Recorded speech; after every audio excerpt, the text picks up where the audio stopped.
Hi, everybody. It's great to be with you. Although just now I got a tweet. I was tweeting out, I was asking people what ideas they might have about what I might be able to say today that might be useful. And I just got a tweet that said, first of all, change your look. It's very outdated, including your hair.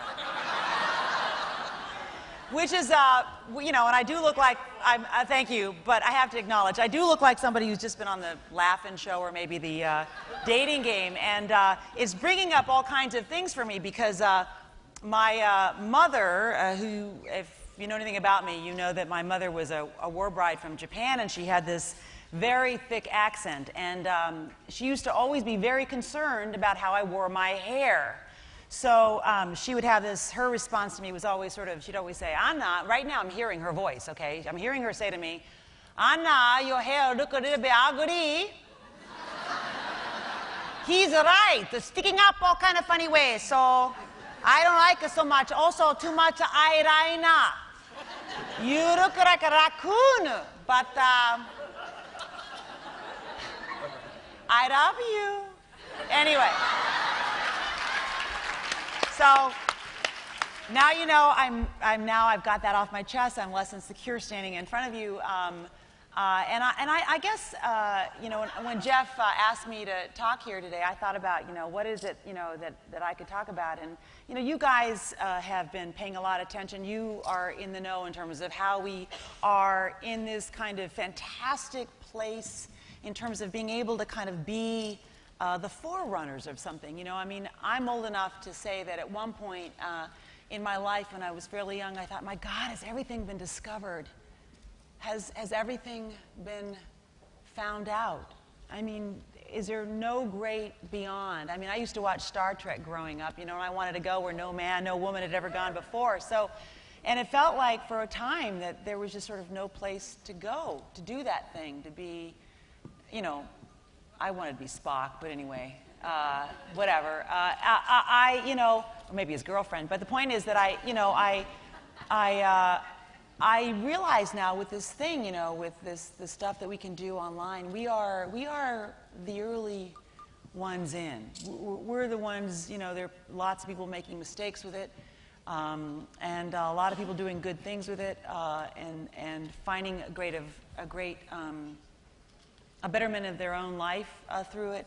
But we're sort of early in trying to figure all this stuff out, and it's exciting to be in something that is really where no generation has ever gone before. That's where we are.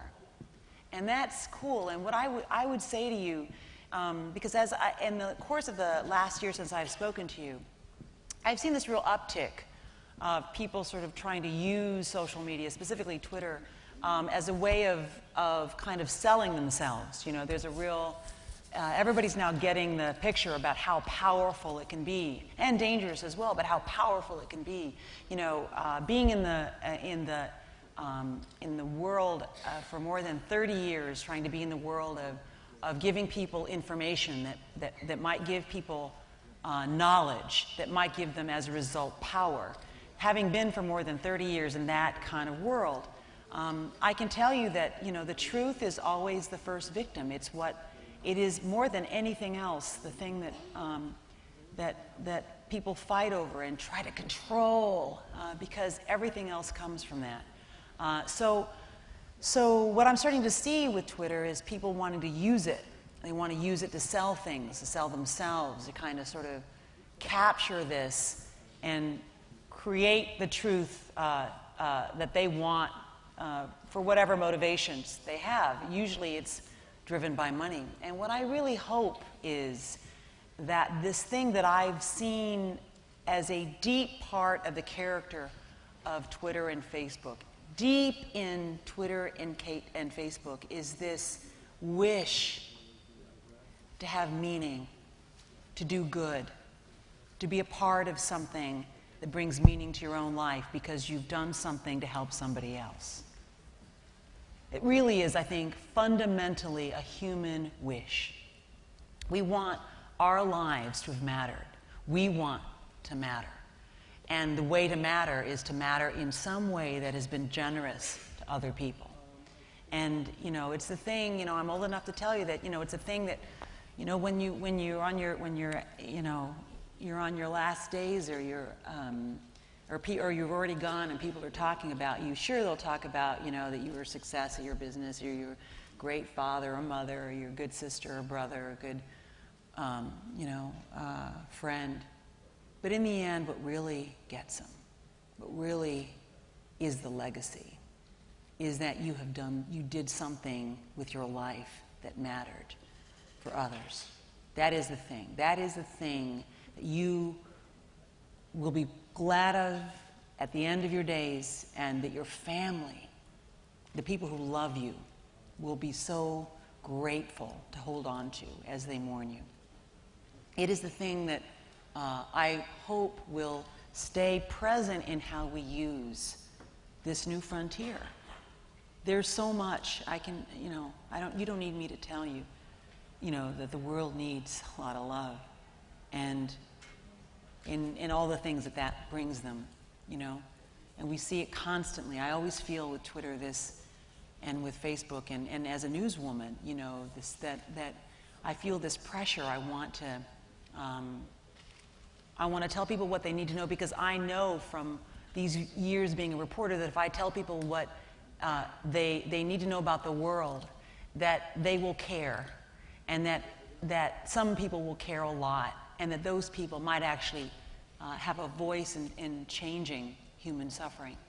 It's been the one thing that has been constant in all the sufferings and disasters and difficulties and struggles and disease and genocide and all those things that I've seen as a reporter. The one constant has always been this beautiful outrage that I've seen in you, in the American people, this big-hearted American people that wants to do more, wants to step up, wants to at least care, wants their elected officials to do something, wants to donate to Haiti, wants to constantly pushing. Why? Because we all want to be, I think deep down, forces for good. And even if we don't have the money to contribute, at least we are outraged, and we talk about it, and we care. And I think that this power is huge when it connects with others, and we become this monolith of voices that, not monolith because it sounds like we're all saying the same thing, this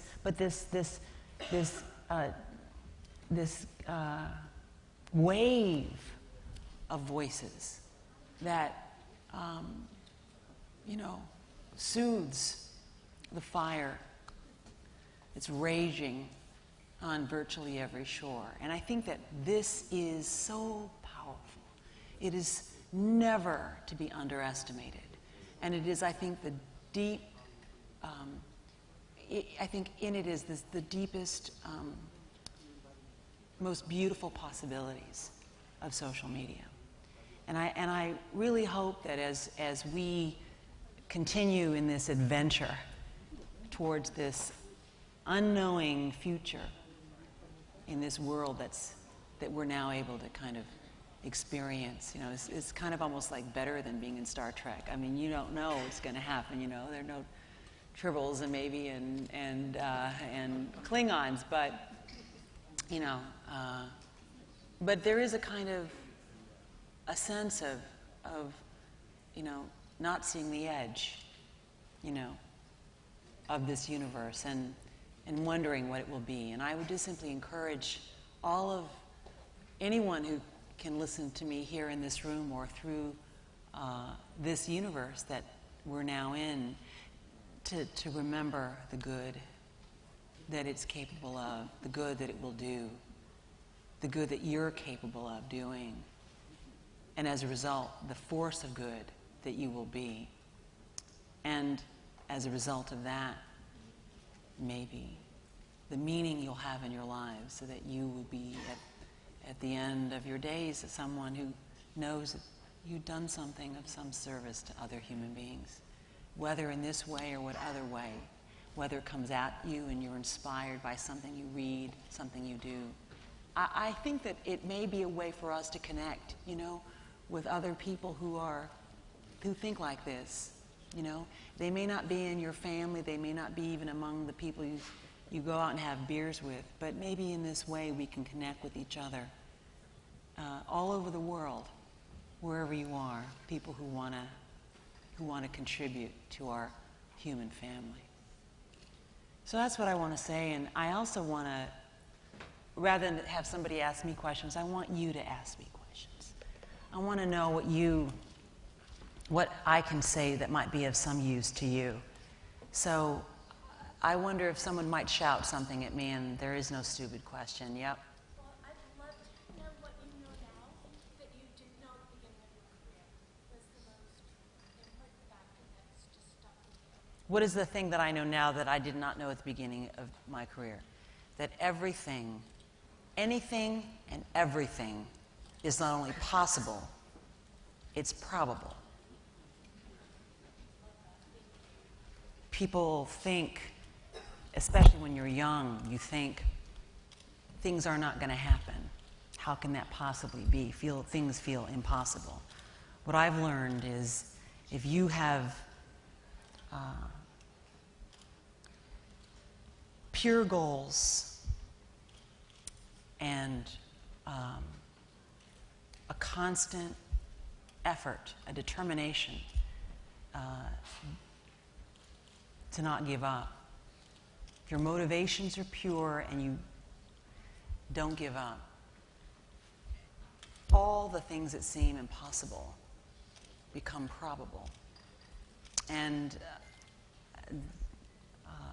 I found this empirically in my own experience and in what I see as a reporter.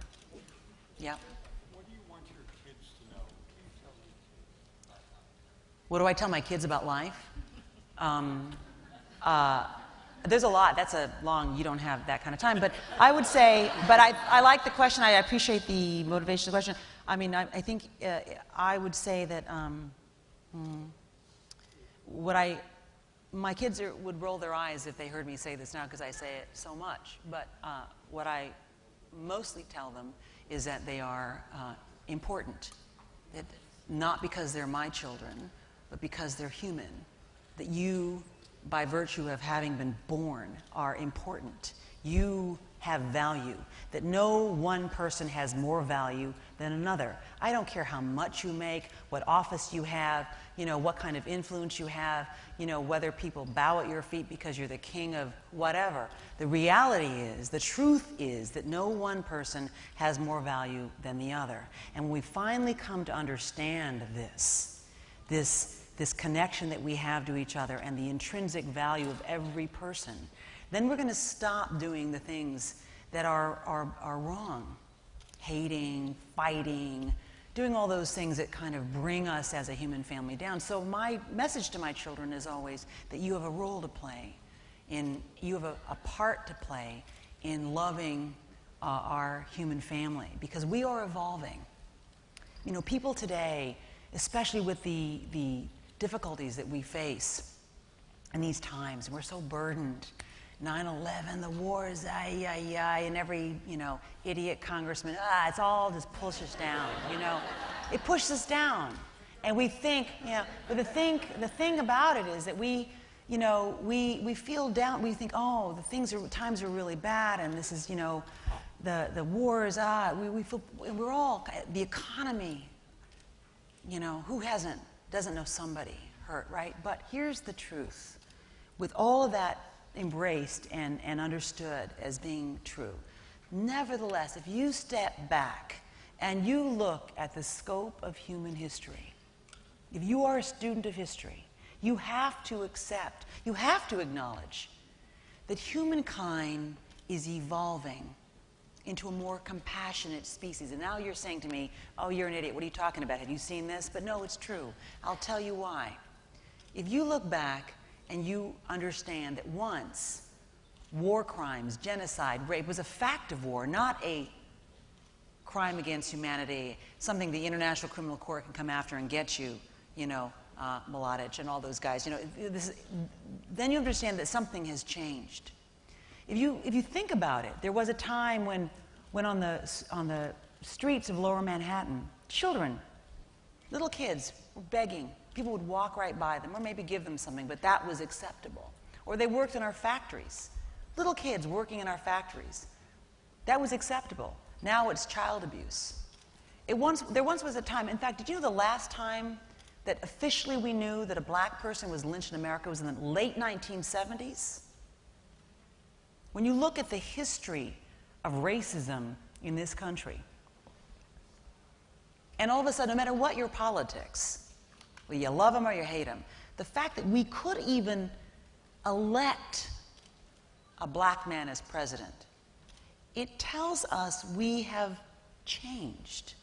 We are seeing the other as ourselves. We are becoming more compassionate. We're standing up against sexism, racism, phobism, whatever that is when you're afraid of gay people. That whole idea of, homophobia. Sorry, I'm in the zone, okay? I'm in the zone. That when you realize all this is happening, this big change is happening, you have to understand that every person all along the way, that our ancestors, and there have been generations of people who've stepped up, who did the right thing against what was against our human family. I mean, there were people during the Holocaust who not only risked their own lives to save Jews, they risked their children's lives. They risked their children's lives to do what is right by our human family. So the question then becomes, who are we? What are we going to do? And so now you see why my kids roll their eyes. Because I go on and on. I would just simply say that I think there's a lot to hope for when you look at our species and what we can accomplish and who we will become, what we will become. Yes. No, somebody behind you. I know, I'm not, you don't know, it's fine, yes. What do you hope people get from watching and reading your tweets and you creating your community? What do you hope people get? I'm about putting it out there in terms of, well, she's asking me, what do you hope people will gain from your tweets? You know what?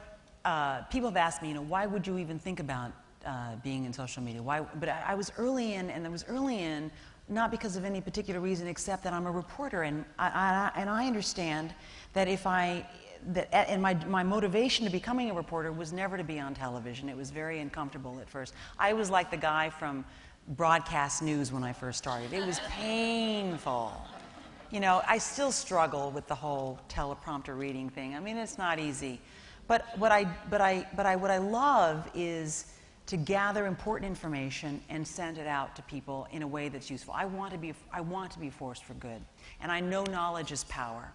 The more knowledge you have, according to studies, you live longer, you make better choices, and it's about loving you. So I want to then give, that has been my motivation all of these years, to be willing to, put myself out there in live television, which is so vulnerable and so, you're constantly making stupid mistakes, you're doing something, whatever, but putting yourself out there so that you can have the possibility of helping people. So that's what I'm trying to do with Twitter. And there are a lot of stories that I fight. You may notice that I do a lot of stories that are difficult to get on television. And even though I'm able to succeed where maybe others have not always been able to succeed in doing stories, certain stories, I still can't get all of them on. So a lot of times I'll tweet stories that I think people should be paying attention to. Did you know that the same man, Omar al-Bashir, I've been thinking about how to, okay, the music is starting.